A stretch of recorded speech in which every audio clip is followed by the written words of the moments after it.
Hello everyone, in this video we will talk about what is moving average along with the most profitable intraday trading strategy. So without any further late, let's get into the video. So what is moving average? Moving average, often known as MA, is a technical indicator that many investors and market analysts use to identify the trend's direction. It calculates an average by adding together all the price data over a given time period and dividing the result by the total numbers of data points. And because it is constantly updated using the most recent price information, it is known as a moving average. It is referred to as a lagging indicator because it creates a signal or reveals the trend direction after the price action. So, how can it be the best indicator for intraday trading? Okay, I won't say the best indicator, but I can say it can be very profitable if you have the right strategy and mindset. And well, to be honest, mindset is a thing that you have to do it yourself, but I can help you with the strategy. So here it is. Most profitable intraday trading strategy. The 5-8-13 moving average strategy. It's as simple as it sounds. Add 3 moving averages to your chart. First parameter should be 5, second should be 8, and third should be 13. Now, how to use it? If the price is above the 3 moving averages, then go long. And if the price is below the 3 moving averages, go short. Like I said, as simple as it sounds. Now let's see how it works.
See, work really great, right?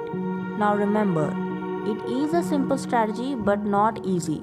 Don't forget to take point of the market structure and trend direction. These are very important in trading. Remember, every successful strategy has these 2 points. So don't just take your decision only based on this moving average. Do your research and take your step. And that's it for today, guys. Stay tuned and subscribe to my channel to get more profitable trading strategies, and I will see you in the next video.